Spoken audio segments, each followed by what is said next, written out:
6వ అధ్యాయము మత్తయి సువార్త 26వ అధ్యాయము 47వ వచనము. ఆయన ఇంకను మాట్లాడుచుండగా 12 మందిలో ఒకడగు యూదా వచ్చెను. వానితో కూడా బహు జన సమూహము కత్తులు గుదియలు పట్టుకొని ప్రధాన యాజకుల యొద్ద నుండి ప్రజల పెద్దల యొద్ద నుండి వచ్చెను. చాలు. ప్రభు ఈ మాటలు ఆశీర్వదించునుగాక, మనందరితో మాట్లాడునుగాక. ప్రార్థన. మహిమ ఘనత ప్రభావములకు అర్హుడైన యేసయ్యా, నీకే మా స్తుతులు వందనాలు చెల్లిస్తున్నాం ప్రభు. మరొక దినాన్ని మాకు అనుగ్రహించే విధంగా మేము కూడుకోవడానికి ప్రభు నీ సన్నిధిలో ఒక గడియ గడుపుట 1000 గడియల కంటే శ్రేష్టమైనది అన్నాం. ఒక దినము గడుపుట 1000 దినాల కంటే శ్రేష్టమైనది. ఆ భాగ్యాన్ని మా అందరికీ ఇచ్చినందుకు నీకు వందనాలు. ఎవరైతే రాలేకపోతున్నారో వారిని నడిపించండి నాయన. దేవుని సన్నిధిలోనే సంపూర్ణ సంతోషము, ఆనందము, ఆశీర్వాదము అని తెలుసుకొని వారు రావడానికి ప్రేరేపించండి. అడ్డగిస్తున్న చీకటి శక్తుల ప్రభావాన్ని యేసు నామములో బంధిస్తున్నాం ప్రభు. పరిశుద్ధాత్మ కార్యమును విడుదల చేస్తున్నాం. చదవబడిన లేఖనాన్ని మీరు ఆశీర్వదించి నాతో, మాతో, మా అందరితో మాట్లాడమని, కేవలం నీకు మాత్రమే మహిమ కలుగులాగున నువ్వు హెచ్చాలి, మేము తగ్గాలి నాయన. ఈరోజు నీ నామమే మహిమపరచబడాలని కోరుకుంటూ యేసు నామములో అడుగుచున్నాము తండ్రి. ఆమేన్, ఆమేన్. సో నిన్న గెచ్చమని తోటలోనికి వెళ్ళాం. కొంతవరకు కొన్ని మాటలు మనం ధ్యానం చేశాం. ప్రార్థన చేయడానికి శిష్యులందరినీ తీసుకెళ్ళాడని, కొంతమంది ఏమో కొంత దూరంలో పెట్టాడని, ఇంకా 3 పట్టుకొని ఇంకా లోపలికి వెళ్ళాడని, ఆయన ప్రార్థన చేస్తుండగా ఆయన చెమట రక్త బిందువులే మారిందని, ఆయన ప్రార్థన చేస్తూ ప్రాణము దుఃఖపడునంతగా ఆయన ప్రార్థన చేస్తూ మరలా శిష్యుల దగ్గరికి వచ్చి మీరు ప్రార్థన చెయ్యండి అనడం, ఆ తర్వాత ఒక గడి అయినా మీరు మేలుకొని ఉండలేరా అని అనడం, ఇవన్నీ నిన్నటి దినాన మనము చూసాం. 3వసారి ఆయన వచ్చి ఇక మనిషి కుమారుడు శత్రువుల చేతికి అప్పగించబడే సమయము వచ్చేసింది, ఇక మీరు రెస్ట్ తీసుకోండి అనేలోగా ఇప్పుడు మనం చదువుకున్న లేఖన భాగంలో ఎవరు ఎంటర్ అయ్యారు? యూదా. 12 మంది శిష్యులలో ఒకడైన యూదా ఎవరితో వస్తున్నాడు? సైనికులతోనూ, పోలీసులతోనూ, అధికారులతోనూ, ప్రధాన యాజకులతోనూ, శాస్త్రులతోనూ, పెద్దలందరితోనూ వస్తున్నాడు. ఎలాగొచ్చాడంట? కత్తులతోనూ, గుదియలతోనూ, ఇంకా కదా, కత్తులతోనూ గుదియలతోనూ అని మత్తయి సువార్తలో ఉంటే, యోహాను సువార్త 18వ అధ్యాయం 3వ వచనంలో అక్కడ ఏమని ఉంటుందంటే,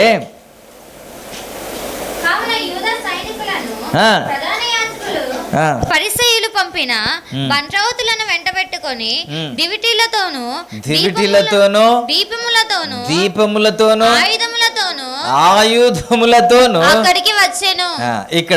ఇక్కడ కొన్ని మాటలు ఉన్నాయి, అక్కడ కొన్ని మాటలు ఉన్నాయి. అక్కడేమో ఏమన్నాడు? కత్తులతోనూ గుదియలతోనూ అన్నాడు. ఇక్కడేమో దివిటులతోనూ దీపములతోనూ ఆయుధములతోనూ అన్నాడు. అక్కడేమో గొప్ప జన సమూహము అన్నాడు. నాకు తెలియక చిన్న చిన్న మాటలు అడుగుతూ ఉంటాను, నాకు కొద్దిగా సహాయం చేయండి. అమ్మగారు మీరు ముందుకు వచ్చేయండి, కొద్ది ముందుకు రండి. అమ్మా ఇంకా ప్లేస్ ఉంది కదా. ఇదంతా ప్లేస్ పెట్టుకొని అమ్మా వైర్ ఎలా తీసాము? అలా తిరిగిపో, మెడ ఇరిగిపోద్ది లేకపోతే నా వైపు తిరిగి. Yes, thank you. ఇలా చూస్తున్నారు కదా, నాకు ఇరిగిపోద్దేమో అని. ప్రైజ్ మంచులందరూ స్తోత్రం చెప్దా. మాట తప్పారా? ఏరి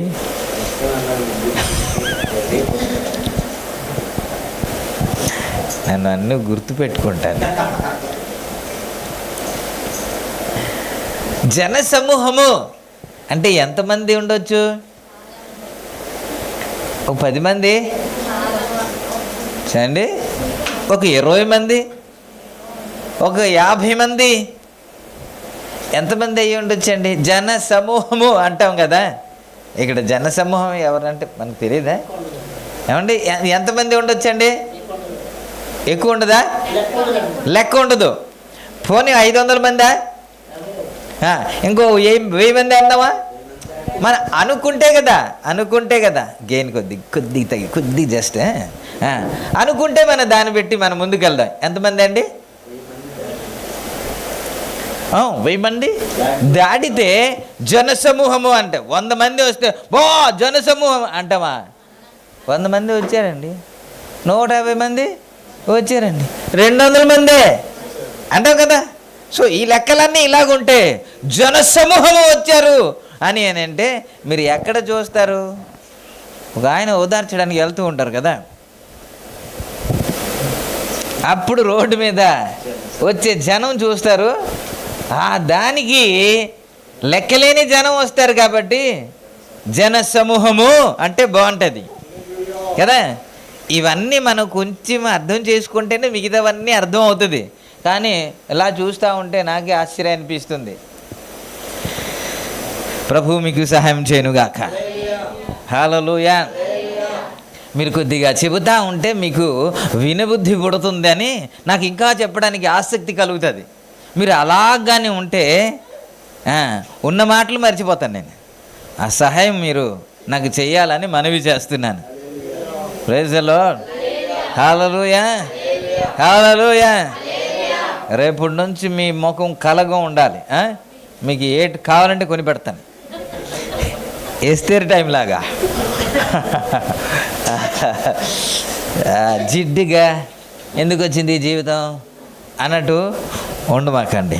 ఇక్కడ ఏదో ఒక వింత జరుగుతుంది, ఒక మంచి కార్యం జరుగుతుంది, ఏదో ఒక లాభము వచ్చేస్తుంది అని అన్నట్టు ఆ ఫేస్ ఉండాలి, ఖుషీగా ఉండాలి. దేవునికి స్తోత్రం.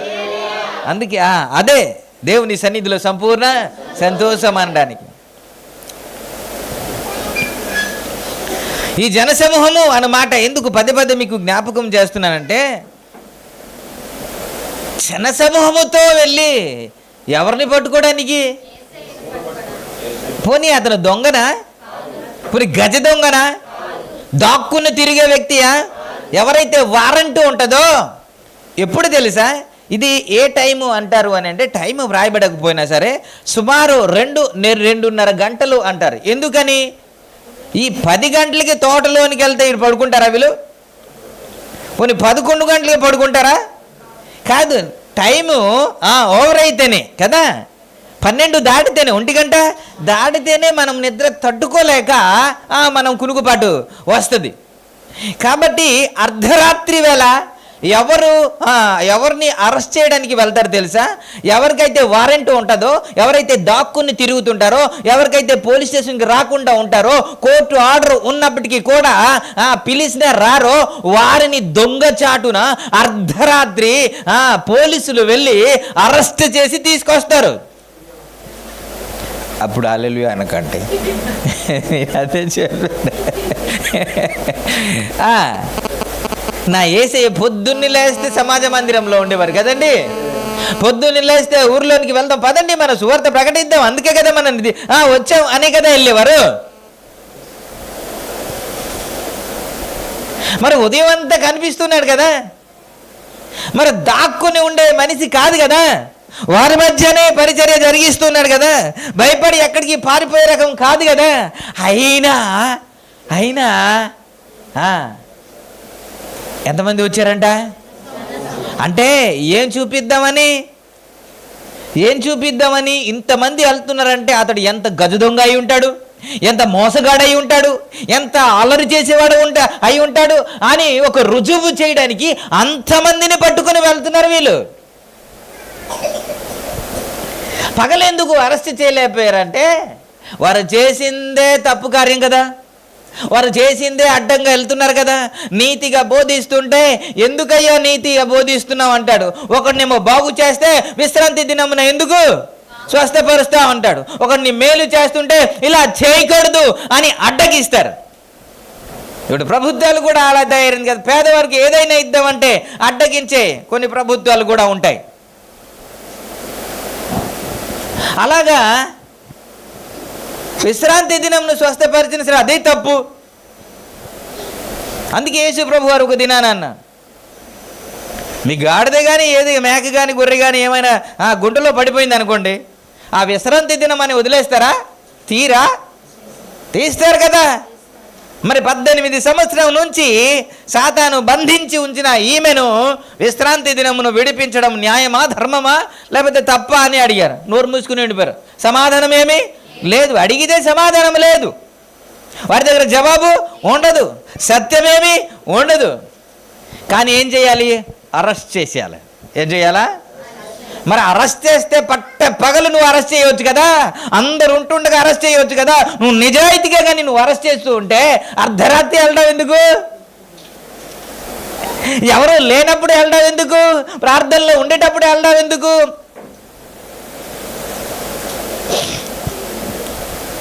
స్తోత్రం, హల్లెలూయా. అది చీకటి గడియ, అది చీకటి కార్యంలో చేసేవారి సమయం కాబట్టి ఆ విధంగా అర్ధరాత్రి వచ్చి అరెస్ట్ చేయడానికి వెళ్తున్నారు. మనము మీరు చదువుకుంటారు కదా, ఏమని అని అంటే యూదా ముద్దు పెట్టుకొని అప్పగించాడు అని కదా. ఇదే కదా మన అందరికీ తెలుసు. కాదు, యూదా ముద్దు పెట్టుకొని ముందు అప్పగించలేదు. యేసయ్యే తన్ను తాను అప్పగించుకున్నాడు. యోహాను సువార్త 18వ అధ్యాయం తీద్దాం. 18వ అధ్యాయము 4వ వచనము నుండి. యేసు తనకు సంభవింపబోవునవన్నీ ఎరిగిన వాడే వారి యొద్దకు వెళ్ళి. ఎవరి యొద్దకు? వారి యొద్దకు. అదే ఎవరి యొద్దకు? అది చదివావు కదా, పైన చదివావు కదా 3వ వచనము. కాబట్టి నీకు అర్థం. జన సమూహము ఎవరైతే అరెస్ట్ చేయడానికి, ఎవరైతే పట్టుకొని తీసుకెళ్దాం అని సంఖ్యలు వేసి తీసుకెళ్దాం అని వచ్చారో జన సమూహం వచ్చారు కదండి. కత్తులతోనూ, గుదియలతోనూ, దీపములతోనూ, దివిటీలతోనూ, ఆయుధములతోనూ. ఏంటి? యేసయ్యని పట్టుకోవడానికి కత్తులతోనూ, గుదియులతోనూ, ఆయుధములతోనూ వచ్చారంట. ఎప్పుడైనా కత్తి పట్టుకొని నా యేసయ్య తిప్పాడా? రే రండ్రా అని ఏమైనా అన్నాడా? ఈ తేడాగాడు కత్తి పట్టుకుంటేనే అందరు నరికేస్తాడు కాబట్టి మనం కూడా కత్తి పట్టుకొని వెళ్ళాలి అన్నట్టు వీళ్ళు రావాలి. కానీ అలాంటివి ఏమీ లేదు కదా. లూకా సువార్త 4వ అధ్యాయం 22వ వచనంలో ఆయన నోట నుండి దయగల మాటలే వచ్చి చుండిన దానికి ప్రజలందరూ ఆశ్చర్యపడ్డారని కదా మనం చదువుకుంటున్నాం. ఆశ్చర్యపడి చాలు ఆ ఒక్క మాట గురించి మనం చదువుతున్నాం. దయగల మాటలు అన్నమాట. ఇలాంటి దయగల మాటలు మాట్లాడుతున్న ఈ వ్యక్తిని అరెస్ట్ చేయడానికి మామూలుగా వస్తే సరిపోదంట. దేంతో రావాలి? కత్తులతో రావాలంట, గుదిలతో రావాలంట, ఆయుధములతో రావాలంట. 2-3 వెళ్తే సరిపోదంట, జన సమూహముతోనే రావాలంట. ఏంటంటే హల్లెలూయా. అది ఇది కట్ చేయాలి మనం. ఉత్పత్తం అయిపోయింది. గమనిస్తుండాలి. అది మీకు ఏంటంటారు? కాన్సన్ట్రేట్ ఉండాలి, కాన్సన్ట్రేషన్ ఉండాలి. ప్రైజ్ ది లార్డ్, హల్లెలూయా. ప్రభునామానికి మహిమ కలుగునుగా. చదువుకున్నా కదా మీరు, చదవండి. ఇప్పుడు చదువుతున్నారు. ఓకే. 4వ వచనం నుంచి, యేసు తనకు సంభవింప ఎరిగిన వాడై తన యొద్దకు వెళ్ళి మీరెవరిని వెతుకుచున్నారని వారిని అడిగాను.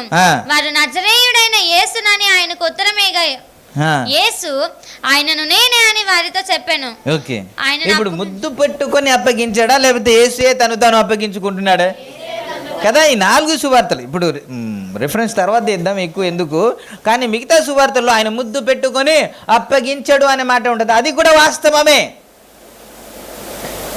కానీ యోహాను ప్రత్యేకంగా మాట్లాడుతున్న మాట ఏంటంటే, ఆయన ముందుగా వెళ్ళిపోయాడంట.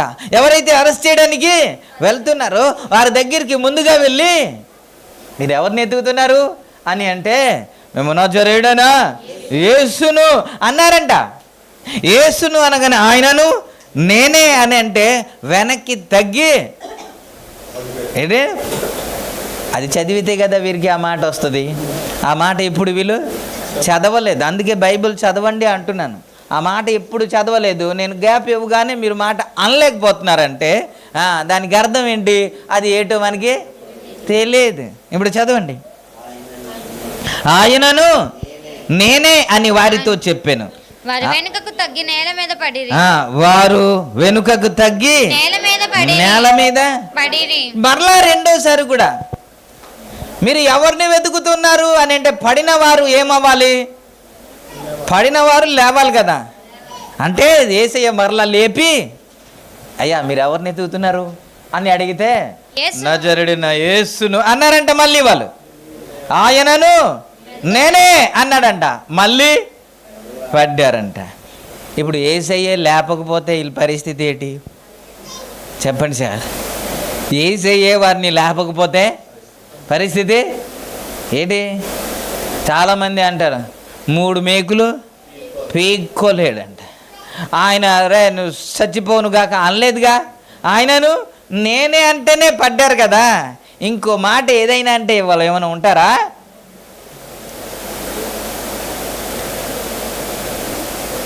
10వ అధ్యాయం 18వ వచనంలో వ్రాయబడినట్లు, ఎవడును నా ప్రాణమును తీసుకొనడు, నా అంతట నేనే దానిని పెట్టుచున్నాను. దాన్ని పెట్టుటకు నాకు అధికారము కలదు, దాన్ని తిరిగి తీసుకొనుటకు నాకు అధికారము కలదు అన్న. ఎవడు నా ప్రాణం తీయడు, ఎవడు నాకు అప్పగించడు, నా అంతట నేనే అప్పగించుకున్నా, నా అంతట నేనే పెట్టుచున్నాను. దాన్ని పెట్టుటకు నాకు అధికారము కలదు, దాన్ని తిరిగి తీసుకొనుటకు నాకు అధికారము కలదు. ఆ తర్వాత ముద్దు పెట్టుకొని అప్పగించాడు, అంతే. ప్రైజ్ ది లార్డ్, హల్లెలూయా. ఎప్పుడైతే ముద్దు పెట్టుకోగానే అరెస్ట్ చేయడానికి వెళ్ళారో, ఎవరికైనా కోపం వస్తుంది కదండి. కోపం రాదా? శిష్యులకు కోపం వచ్చింది. ఏంటి? శిష్యులకి మత్తయి సువార్తలో ఉంది. కోపం రాగానే ఏం చేశాడంట? 51 అదే 26 చెయ్యి చాచి కత్తి దూసి ప్రధాన యాజకుని దాసుని కొట్టి వాని చెవి తెగ నరికాను. ఓకే, మార్కు సువార్త 14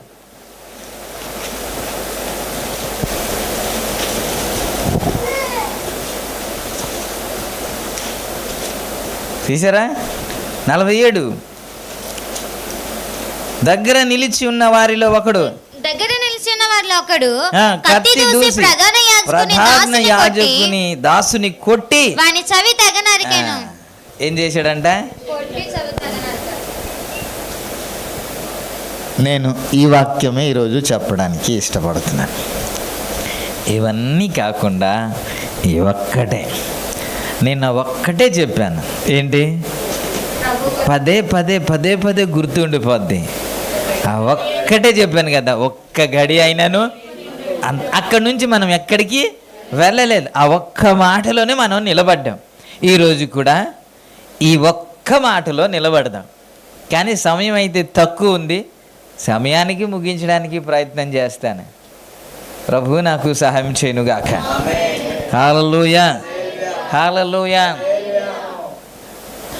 మా గురుగారినే అరెస్ట్ చేస్తావరా మా గురుగారిని సంఖ్యలో వేస్తావా, ఆయన ఏం చేశాడు, కత్తులతో వస్తావా అని కత్తి పట్టుకొని కొట్టాడంట.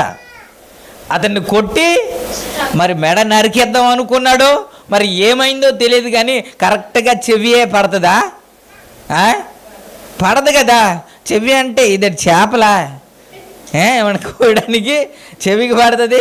ఏమో ఎలా కొట్టాలనుకున్నాడు కానీ చెవి మాత్రం తెగిపోయింది. ఇక్కడైతే చెవి నరికేశాడు అనే ఉంటుంది కదా. ఇప్పుడు మీరు లూకా సువార్తలో ఏమని ఉంటుందంటే,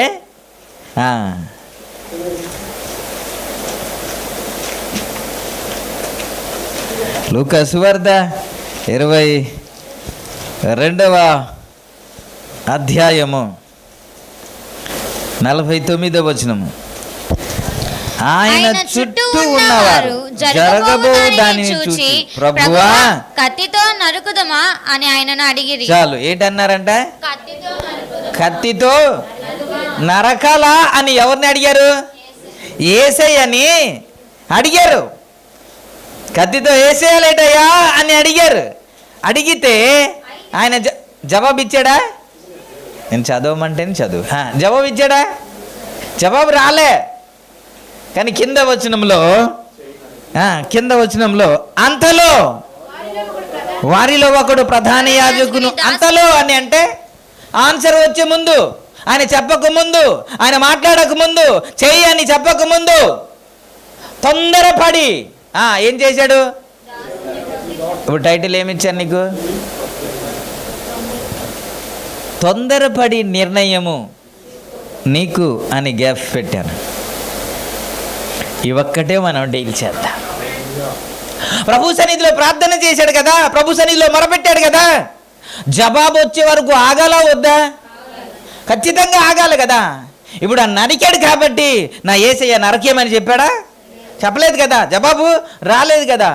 కత్తి దూసిద్దామా, కత్తితో నరికేయాలా అని అడిగిన తర్వాత అంతలో అని అంటే జవాబు వచ్చే అంతలో, ఆయన చెప్పే అంతలో, ఆన్సర్ వచ్చే అంతలో ఏం చేశాడు? తొందరపడి నరికేశాడు కదా. వీళ్ళు ఉండేది ఎంతమంది? సార్ వీళ్ళు ఉండేది ఎంతమంది అండి? అది మాకేం తెలుసు సార్, మాకేం తెలుసు అంటారు. ఏం నేర్చుకుంటారో తెలియదు. 12 మందిలో ఒకడు లేడు. ఎంతమంది ఉన్నారు? 11. యేసయ్యతో ఎంతమంది? నిన్న చెప్పింది అదే కదా. 12 మంది ఉన్నారు. వారు ఎంతమంది ఉన్నారు? జనసమూహం. వీళ్ళందరికీ కత్తులు ఉన్నాయి అంటే అందరికీ ఉన్నాయో లేదో తెలియదు. కానీ వారందరికీ కత్తులు ఉన్నాయి కదా, వాళ్ళందరికీ ఆయుధాలు ఉన్నాయి కదా, గుదియలతో వచ్చారు కదా. వారు తలుచుకుంటే గెత్సెమనే తోట అంతా రక్తసిక్తం అయిపోద్ది కదా. వాళ్ళకి అధికారం ఉంది కదా, పోలీసులతో వచ్చారు కదా, వారు ఏదైనా చేయగలరు కదా. నువ్వు ఆవేశంతో ఏదైనా అనేస్తావు కానీ వారి అధికారంతో ఏదైనా చేయగలరు కదా. ఇప్పుడు తొందరపడి కత్తి దూస్తారు కదా, వాళ్ళు కూడా తిరగబెడితే, వాళ్ళు కూడా కత్తి పట్టుకొని వస్తే పరిస్థితి ఏంటి? మాట్లాడండి సార్. అక్కడ దేవుడు అద్భుతాలు చేశాడు కాబట్టి ఏం జరగలేదు. ఆ చెవిని వెంటనే పట్టుకొని బాగు చేశాడు అన్నమాట ఉంటుంది కదా. యేసయ్య బాగు చేయకపోతే పరిస్థితి ఎలా ఉంటుందో మనకైతే తెలియదు. ఈ 11 మందిని నరికేస్తారేమో. 11 మందిని నరికేసి ఈయన్ని తీసుకెళ్ళి, ఒకవేళ 11 మందిని నరికేస్తే పరిస్థితి ఏంటి?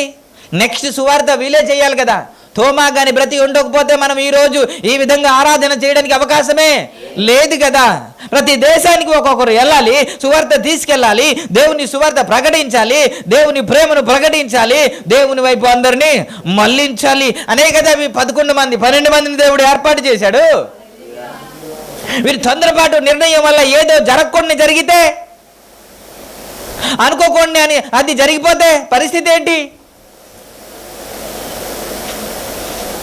ఈ రోజుల్లో కూడా తొందరపాటు నిర్ణయం. ప్రార్థన చేస్తున్నాం, ఎప్పుడైతే ఆలస్యం జరుగుతుందో మనమే తొందరగా నిర్ణయం తీసుకుంటాం, మనమే సొంత నిర్ణయం తీసుకుంటాం. నేను అడుగుతున్నాను, మీ కుటుంబంలో కావచ్చు, వ్యక్తిగత జీవితంలో కావచ్చు, అది వివాహంలో కావచ్చు, అది వ్యాపారంలో కావచ్చు, మీరు తీసుకుంటున్న నిర్ణయము అది దేవుడు ఇచ్చే నిర్ణయమేనా? దేవుడు ఇచ్చే ఆలోచనేనా? నువ్వు ప్రార్థన చేసుకుని తీసుకునే ఆలోచనేనా? లేకపోతే నీకు ఏదైతే తోచుతుందో అదే నీ కుటుంబంలో అప్లై చేస్తున్నావా? అదే నీకు బిడ్డల జీవితంలో అప్లై చేస్తున్నావా? మన సొంత నిర్ణయము నష్టాన్ని కలుగజేస్తుంది. మన సొంత నిర్ణయము నష్టం కలుగజేస్తారు సార్. దేవుని చిత్తము జరిగించేవాడు నిరంతరము నిలుచును అన్న మాట ఉంటుంది. గబుక్కున్న కత్తి దూసి ఏం చేస్తాడు? నరికేస్తున్నాడు ఈయన. నేను ప్రార్థన చేసింది ఈయనే కదా, అయ్యా కత్తి దూయాలా వద్దా అనేది ఈయనే కదా. మరి అడిగిన వాడు ఆయన చెప్పే వరకు ఆగాలా వద్దా? మరి మీరు తొందరగా నువ్వు కత్తి తీసుకొని నరికేస్తే మరి ఎందుకు అడిగావు? ఎందుకు ప్రార్థన చేసావు? ఎందుకు ప్రార్థన చేసావు? వివాహంలో ఇలా ఉంటాయి. ముందు మాట్లాడతారు,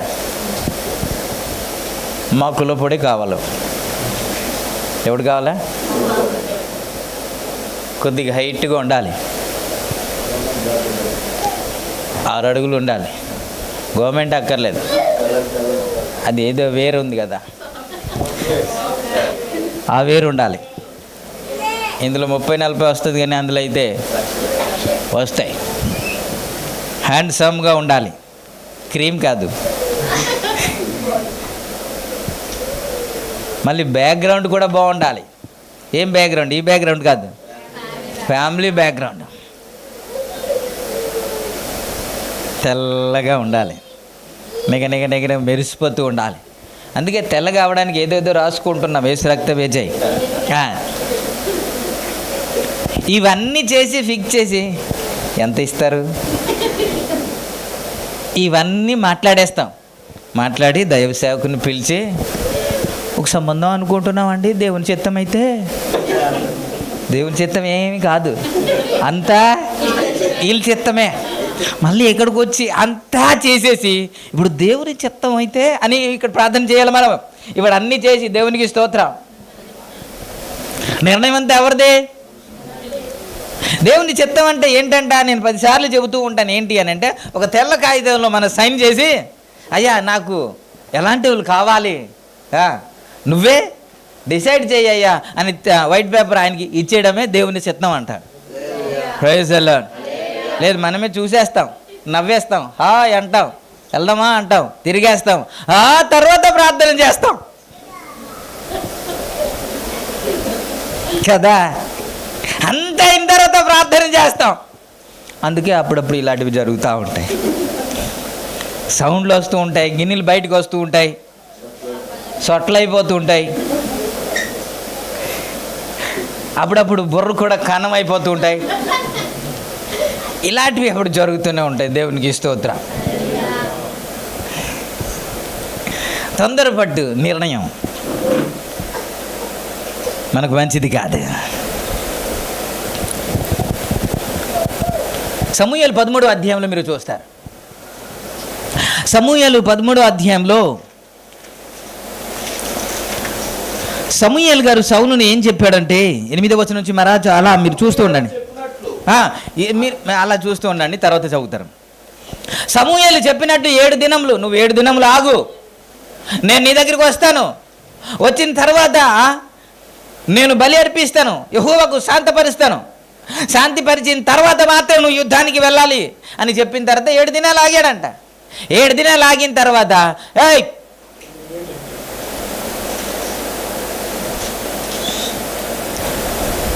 సౌలు రాకపోవుటయు, అలా చూస్తూ ఉండండి. సౌలు గిల్గాల్కి రాకపోవుటయు, ఫిలిష్తీయులు ఎక్కడ ఉన్నారంట?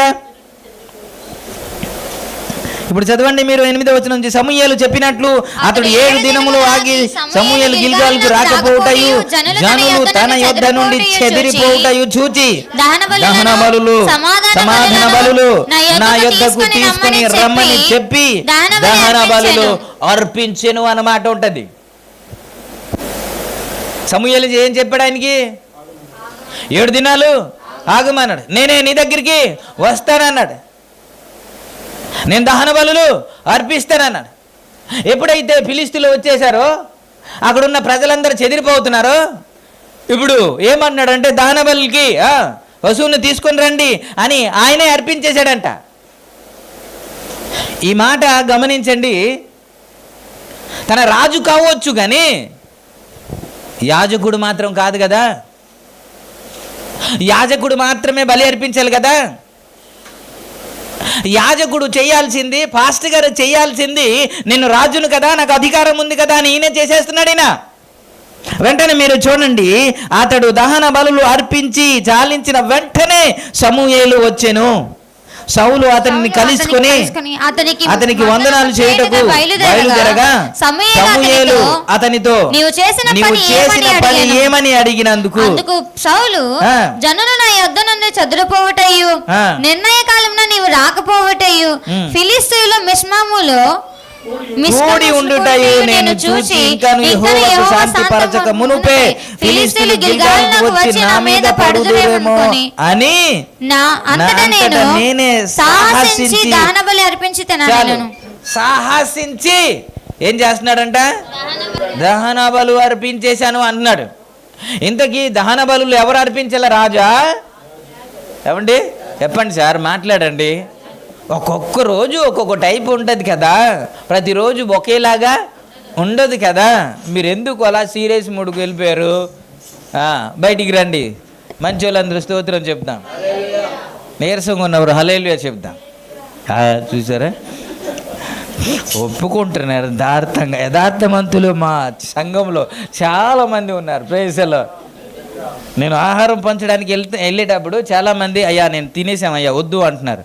వాళ్ళని మెచ్చుకుంటున్నాను. కొంతమంది తీసుకొని అమ్మేసుకుంటూ ఉంటే తినేసా అంటూ ఉన్నాను. అలా యథార్థంగా ఒప్పుకున్నారు, సంతోషం అని మేము వెళ్ళిపోతూ ఉంటాం. ఎక్కడ కూడా యథార్థవంతులు ఉన్నారని మనకి ఇప్పుడు తెలుస్తుంది. హల్లెలూయా, హల్లెలూయా. ఇతడు రాజు కావచ్చు కానీ యాజకుడు మాత్రము కాదు సుమా. అందుకే తొందరపడి మీరు ఏ నిర్ణయం తీసుకోకూడదు. అది ప్రభు బెల్ల కావచ్చు, అది ఏదైనా కావచ్చు. ప్రతి సంఘంలో ఏముంటుంది? పులిపిట్ ఉంటుంది కదా. ఆ పులిపిట్లోనికి ఎవరు వెళ్తారు? డయాస్లోనికి ఎవరు వెళ్తారు?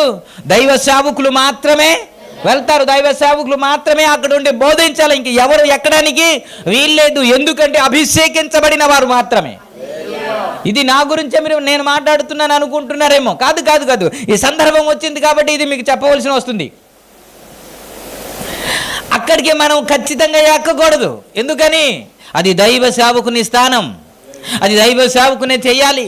ఏ పని ఎవరు చేయాలో దేవుడు నిర్ణయించాడు కాబట్టి ఆ పని మీద మనము ఉండాలి. ఇక్కడ మనకి ప్లేస్ చిన్నది కాబట్టి మనం కట్టడానికి అవకాశము లేదు. అపోస్తుల కార్యంలో 6వ అధ్యాయం అనుకుంటాను, అక్కడ వ్రాయబడిన మాట ఏంటంటే, విధవరాలు పట్ల కొంత చిన్న చూపు చూశారని వారికి కొద్దిగా తగాదాలు వస్తే ఆహారం పంచే విషయంలో గొడవలు వచ్చిందంట. పేతురు మాట్లాడతారు, మేము ప్రార్థన మానేసి సువార్త మానేసి ఆహారం పంచుట మాకు ఇష్టం లేదు, మీలో మంచి వారిని ఏర్పాటు చేసుకోండి. నేను అధ్యాయం చెప్పిన తర్వాత మీరు చూస్తూ ఉన్నారేమో అని నేను అనుకుంటే అది కూడా మీకు లేదు అని అంటే 3వ వచనం, కాబట్టి సహోదరులారా ఆత్మతోనూ జ్ఞానముతోనూ నిండుకొనిన మంచి పేరు పొందిన 7 మనుషులను మీలో ఏర్పరచుకొనుడి, మేము వారిని నియమింతుము. అయితే మేము ప్రార్థనయందు వాక్య పరిచర్యయందును ఎడతెగక యుందుమని చెప్పిరి. ఈ మాట జన సమూహం అంతటికి ఇష్టమైనందున విశ్వాసముతోను పరిశుద్ధాత్మతోను నిండుకొనిన వాడైన. చాలు, అక్కడ నుంచి ప్రేయర్లు ఉంటాయి. ఏంది? ఆహారం పంచడానికి అభిషేకం కావాలా, విశ్వాసం కావాలా, ఆత్మతో నింపబడి ఉండాలా? ఆహారం పంచడానికి, విధవరాలకి ఆహారం పంచడానికే మంచివారు, మంచి పేరు పొందినవారు, అభిషేకం పొందినవారు, ఆత్మతో నింపబడిన వారు, ఇలాంటి వారు కావాల్సి వస్తే ప్రభు బల్ల పంచడానికి ఎవరైనా వెళ్ళొచ్చా? ఏమంటే నేను అదే చెప్పడానికి వెళ్తున్నాను. ఏమిటి అని అంటే ప్రభు బల్లలోనికి ఎవరు వెళ్తారు అని అంటే, ఎవరు దాంట్లో పాల్గొంటారంటే, ఎవరైతే పరిచర్యలో సాగుతున్నారో, ఎవరైతే ప్రార్థన పరులై ఉన్నారో, ఎవరైతే వాక్యము చెప్పే దాంట్లో వారు ఆసక్తులై ఉన్నారో, ప్రార్థన యందు ఎడతెగక ఉన్నారో వారు మాత్రమే చేయాలి. ఎవరు పడితే వారు చేయడానికి వీల్లేదు. ఇది నేను రాజును కదా, నాకు అధికారం ఉన్నది, నేను ఏదైనా చేయొచ్చు అని యాజకుడు చేయాల్సిన పని ఎవరు చేస్తున్నారు? రాజే చేసేసాడు సార్. నువ్వు రాకపోవటయు, జనులేమో చెదరిపోయటం చూసి నేను భయపడి తెగించి నేను ఇలా చేశానయ్యా, సాహసించి నేను చేశానయ్యా అని అంటాడు. కింద వచనంలో మీరు అది చదువుకుంటే అందులో వ్రాయబడిన మాట,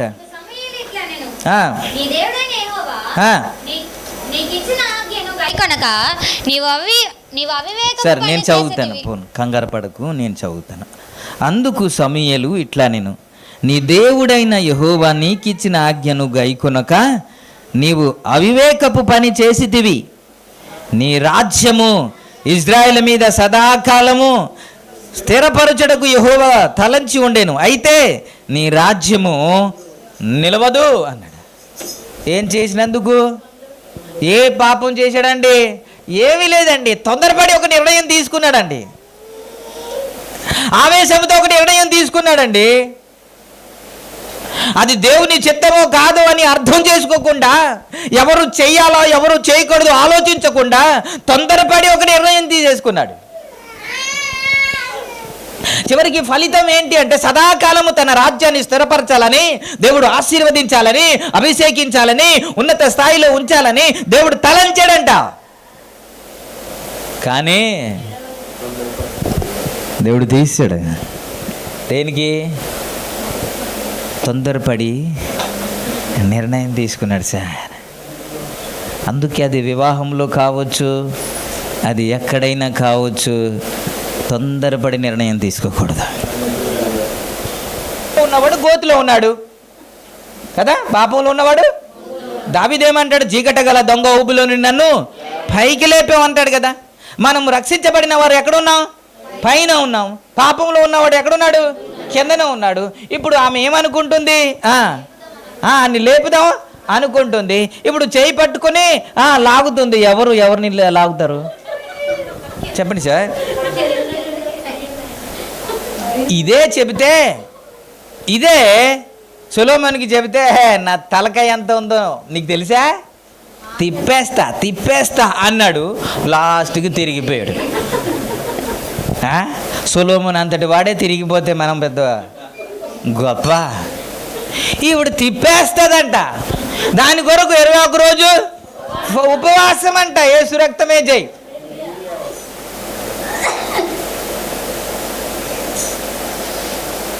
అది ఆ నిర్ణయం దేవుని చిత్తమా కాదా అని వాళ్ళకి అనవసరం. తొందరపడి ఒక నిర్ణయం తీసుకుంటారు. ఇదే కంటే ఒకని ఎదుట సరైనగా మార్గము కలదు, కానీ అది తుదకు మరణమునకు సరైనదిగా కనబడు మార్గము కలదు. అంటే ఎవరికి తనకే సరైనదిగా కనబడుతుంది, కానీ అది సరైనది దేవుని దృష్టికి అది సరైనది కాదు. ఇది సమూయేలు దృష్టికి ఆయన చేసింది సరైనదిగానే ఉన్నది, కానీ అది దేవుని దృష్టికి అయితే సరైనది కాదు. ఎందుకని? ఎవరు చేయాల్సిన పని కుక్క చేయాల్సిన పని కుక్క చేయాలి, గాడిద చేయాల్సిన పని గాడిదే చెయ్యాలి. ఒక యజమానుడు గాడిద పెంచుకుంటున్నాడు, కుక్క పెంచుకుంటున్నాడు, మంచిగా చూస్తున్నాడు. దొంగ వస్తుంటే కుక్క అరుస్తూ ఉంది, ఇది ఏమో మోస్తూ వెళ్తుంది, అంతా బాగానే ఉంది. ఒకరోజు ఆ ఇంటికి దొంగ వచ్చాడు. ఆ ఇంటికి దొంగ రాగానే మరి కుక్క అలిసిపోయిందో ఏంటో మనకైతే తెలియదు, కానీ ఇది అరవట్లేదు, ఏం లేదు, అలా పడుకుని పోయింది. దొంగ అలా నడుచుకుంటూ రావడం అనేది గాడిద కూడా చూస్తుంది. ఈడు అరుస్తాడేమో అనేసి చూస్తూ ఉంటే అరవట్లేదు. ఏంటి కుక్క అరవట్లేదు. అరవకపోయేసరికి అయ్యో నా యజమానికి నష్టం కలిగితే దొంగ వచ్చాడు, ప్రవేశించి ఏదైనా చేసేస్తాడేమో అనేసి ఇది అరవడం స్టార్ట్ చేసింది. ఏది? గాడిద అరవడం స్టార్ట్, అరుస్తుంది అరుస్తుంది అరుస్తుంది. యజమాని లేచాడు. అర్ధరాత్రి అరుపు ఏంటి అని ఒక కర్ర పట్టుకొని వచ్చి బాధేశాడంటే దేవునికి స్తోత్రం. దేనికి? నిద్ర భంగం చేస్తావా, అర్ధరాత్రి అరుస్తావా అని. కుక్క అరిస్తే ఏదైనా చప్పుడు వచ్చింది అని అంటాం, కానీ గాడిద అరిస్తే చెప్పండి సార్ కదా. ఎవరు చేయాల్సిన పని వాళ్ళే చెయ్యాలి. గాడిద పని గాడిద చేయాలి, కుక్క పని కుక్క చేయాలి. కుక్క అరిస్తే అది డిస్టర్బ్ చేస్తుందని మనం అనము, ఏదైనా చప్పుడు జరిగిందేమో అనుకుంటాం, ఇదే మనకి ఆనవాలి. కానీ గాడిద అరిస్తే మాత్రం కర్ర పట్టుకుని చేద్దాం కొడతాం. యేసు రక్తమే చేయి. సమూయేలు తొందరపడి నిర్ణయం తీసుకున్నాడు. ఆ ఒక్క నిర్ణయమే రాజ్యం తీసివేసిందండి. యవన కాలంలో తీసుకున్న నిర్ణయమే జీవితం అంతవరకు నష్టాన్ని కలుగజేస్తుంది. కాబట్టి ప్రార్థన చేసి ప్రభు దగ్గర నిర్ణయము తీసుకోలేదు. ప్రార్థన చేశాడు, అయ్యా కత్తి దూసుదావా, కత్తితో నరికేయాలా అని అడిగాడు. జవాబు రాకముందు ఒక నిర్ణయం తీసేసుకున్నాడు. ఏమైంది? నష్టం వచ్చింది. ప్రభునామానికి మహిమ కలుగునుగా. హల్లెలూయా.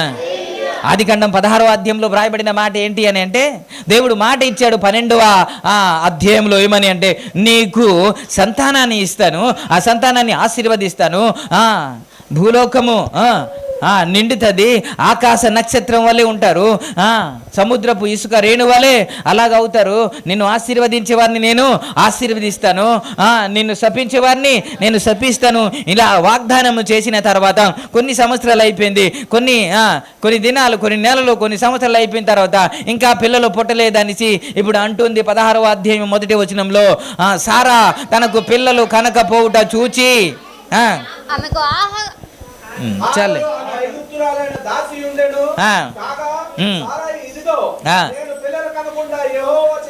ఎవరు చేసి ఉన్నారు? యెహోవా చేసి ఉన్నాడంట పిల్లలు కనకుండా. కాబట్టి ఒక నిర్ణయం తీసేసుకుంటుంది. ఏంటి? దేవుడు వాగ్దానం చేస్తే తన సమయంలో కార్యం చేస్తాడు. మీకు ఒక శుభవార్త చెబుతున్నాను, తొందరపడి నిర్ణయం తీసుకోవద్దు. దేవుడు మాట ఇస్తే తగిన సమయంలో ఆయన కార్యం చేస్తాడు. అందుకే బైబిల్లో వ్రాయబడిన మాట, తగిన సమయంలో దేవుడు నీ జీవితంలో కార్యము చేసినట్లు ఆయన బలిష్టమైన రెక్కల క్రింద దీన మనస్కులై ఉండండి అన్నారు. తగిన సమయంలో చేస్తారు. ఏమండి, మీరే 1 గంట దాటగానే బాబు భోజనానికి రా, భోజనం చేయి అని పిలుస్తారు కదా మీ పిల్లల్ని. 2 అయిపోతున్నా, 3 అయిపోతున్నా, 4 అయిపోతున్నా, వాడు తింటాడు, సస్తాడు అని ఉండిపోతారా మీరు? అని మీ పిల్లల్ని ఇంతగా ప్రేమిస్తున్నారు కదా, సమయానికి ఫుడ్ పెట్టాలని, సమయానికి అన్నీ చెయ్యాలని మీరే తపన పడుతూ ఉంటే నా తండ్రి సమయం దాటి నీ జీవితంలో కార్యం చేస్తాడా? తగిన సమయంలో కార్యం చేస్తాడా ఆయన. Praise the lord. సారా మర్చిపోయి ఏమంటుంది అని అంటే, వాగ్దానం మర్చిపోయింది. ఇప్పుడు అంటుంది, దేవుడే నాకు కనకుండా చేశాడు, పిల్లలు లేకుండా చేశాడు కాబట్టి హాగారు ఉంది, హాగారుతో అంటుంది. మంచిది. వెళ్ళిన తర్వాత 4వ వచనం నుండి ఎప్పుడైతే గర్భవతి అయిందని తెలిసిందో, మీరు అలా చూస్తూ ఉండండి, ఒక్కొక్కటి మాత్రం చదవండి. 4వ వచనంలో తన గర్భవతి అయిందని చెప్పి ఇప్పుడు ఏమంటుంది అని అంటే, తన యజమానురాలకు చిన్న చూపు చూస్తుందంట. చిన్న చూపు చూస్తుంది అంటే, నీకు గర్భం లేదు, నాకు గర్భం వచ్చింది అన్నట్టు చిన్న చూపు చూడగానే ఇప్పుడు 5వ వచనంలో నా ఉసూరు నీకు తగులునుగాక. ఏంటి? ఎప్పుడమ్మా బాగా చదవడం నేర్చుకుంటావు? ఇంకా కంగారే. నేను కంగారు పెడుతున్నానా? లేదు కదా. ఓకే, అక్కడ ఏమంటుంది 5వ వచనంలో? నా ఉసురు నీకు తగులునుగాక అంటుంది. ఆ చిన్న మాట రాశారు కానీ ఎన్ని గొడవలైందో కదా. అవన్నీ కుట్టుకున్నారు, జుత్తు లాక్కున్నారు. ఇలాంటివి పరిశుద్ధాత్మ దేవుడు రాయడు కదా. మరి ఏం జరిగిందో తెలియదు కానీ నా ఉసురు నీకు తగులుగాక. మరి చేసింది ఎవరు? అబ్రాహాంకి తీసుకెళ్ళి ఇచ్చింది ఎవరు? జతపరిచింది ఎవరు? తొందరపాటు నిర్ణయం తీసుకుంది ఎవరు? దేవుని ఆన్సర్ రాకుండా, జవాబు రాకుండా నీవే సొంతంగా నిర్ణయం తీసుకున్నావు కదా, మరి జరగదా? అందుకే తొందరపాటు నిర్ణయము మనకి నష్టాన్ని కలుగజేస్తుంది. ఇప్పుడు క్రైస్తవులని నరుగుతూ వస్తున్నారంటే ఎవరు తెలుసా? ఇస్మాయిల్ నుండి వచ్చిన వారేనండి. ఇస్మాయిల్ నుండి వచ్చిన వారే ఒక తెగ వారు.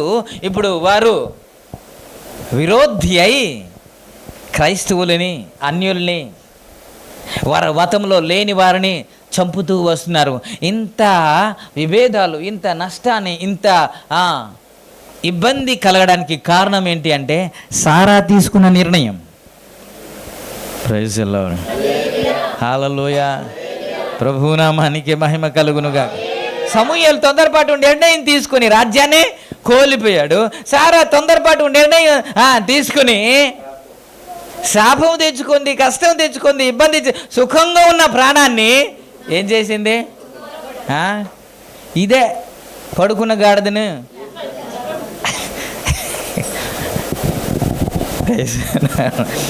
హల్లెలూయా. సంఖ్యాకాండంలో తొందరగా టైం అయిపోతుంది, సంఖ్యాకాండానికి వెళ్దాం. 14వ అధ్యాయము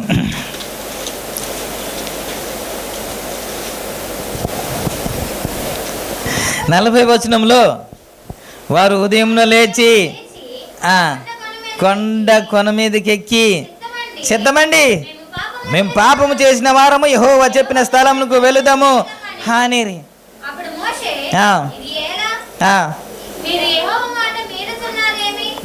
అది కొనసాగదు.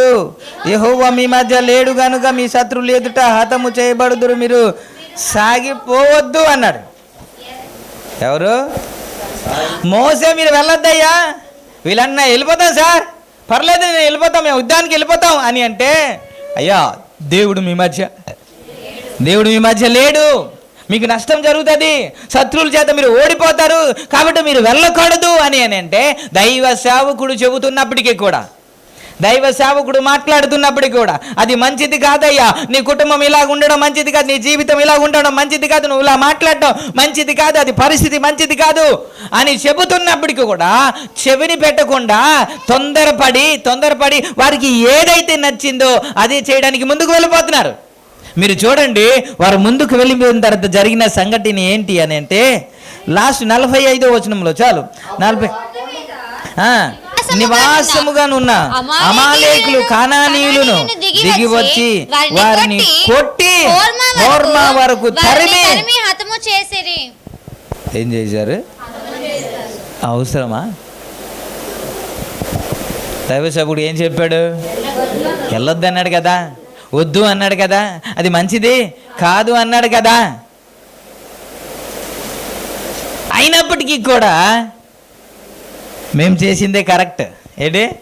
కొంతమంది ఇలాగే మాట్లాడుతుంది, మేము చెప్పిందే కరెక్ట్, మా ఆలోచనే కరెక్ట్. దైవ సేవకుడు ఒక్కొక్కసారి ఏం చెబుతారో ఖచ్చితంగా అది మనం వినాలి. అది కుటుంబం గురించి కావచ్చు, నీకు నీ రక్త సంబంధం గురించి కావచ్చు, నీ భర్త గురించి కావచ్చు, నీ భార్య గురించి కావచ్చు. పరిశుద్ధాత్మ ప్రేరేపణల వల్ల చెప్పినప్పుడు అది తృణీకరిస్తే నష్టపోతాం.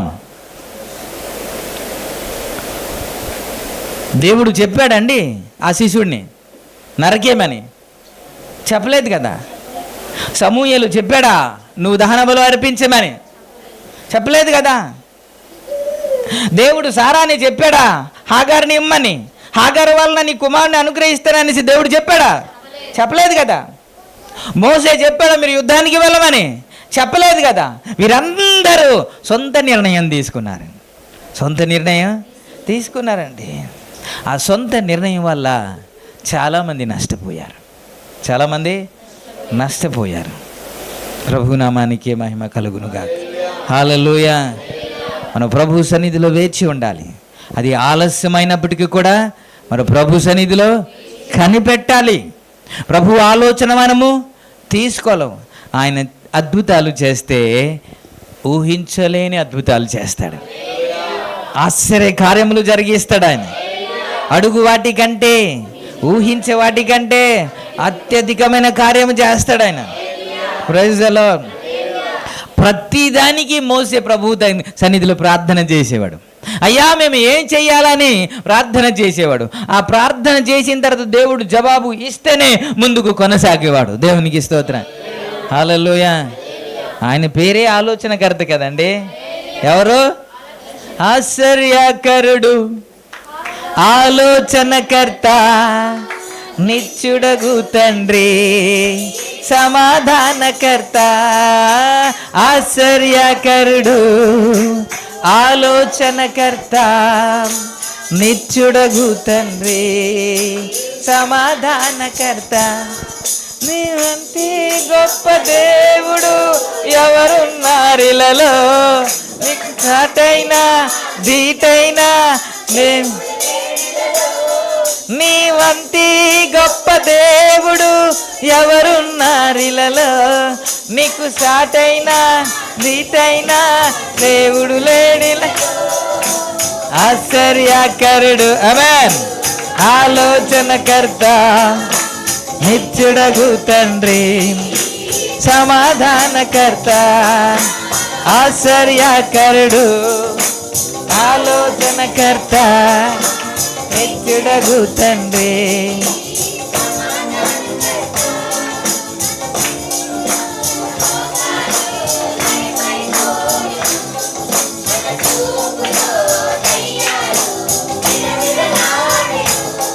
తన చేతిలో రోగాలు నయమైపోయెను, తన చేతిలో.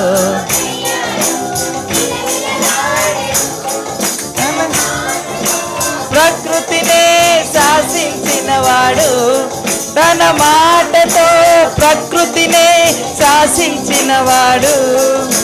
నీటిపై జీవిగా నడచిన వాడతడు, నీటిపై జీవిగా నడచిన వాడతడు. అందరు కలిసి ఆశ్చర్యకరుడు, ఆలోచనకర్త, నిత్యుడగు తండ్రి, సమాధానకర్త.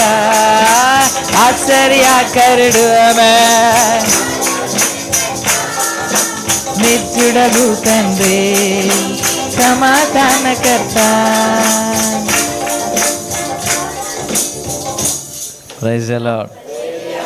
సమయం ఎక్కువ అవుతుంది కాబట్టి మనం ఆపుతూ ఉన్నాం. ప్రభు ఈ మాటలు ఆశీర్వదించును గాక.